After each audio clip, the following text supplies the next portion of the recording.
Hola, yo soy Eusebio Ochoa, de la Dirección de Recambios Ochoa, y os vamos a presentar qué es lo que hacemos y a qué nos dedicamos en nuestra empresa. Recambios Ochoa se fundó por Eusebio Ochoa, mi padre, en el año 1978 y somos un proveedor global de recambios y accesorios.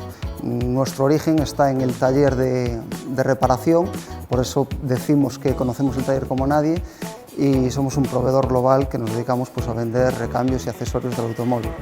Actualmente contamos con 13 puntos de venta repartidos en las provincias de Pontevedra y Orense. Procuramos dar un servicio global a nuestros clientes, que son los talleres. Nosotros pretendemos orientarnos al profesional de las reparaciones, y ofrecemos todo tipo de productos, desde pintura para el automóvil, todo tipo de recambios, lubricantes, neumáticos, incluso maquinaria, informática y formación para los talleres. En Recambios Ochoa somos distribuidores directos de las principales marcas de los fabricantes de recambios y no trabajamos con almacenistas, sino que procuramos traer los productos directamente de fábrica a nuestros clientes los talleres. Para ofrecer un buen servicio contamos con un equipo de 78 trabajadores y unos 45 vehículos de reparto.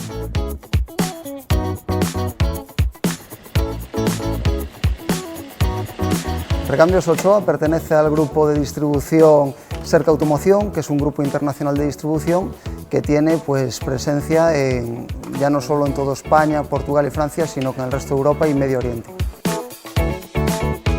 Para poder ofrecer un buen servicio a nuestros clientes, los talleres, procuramos tener el máximo stock posible de todos los productos que nosotros vendemos a nuestros clientes.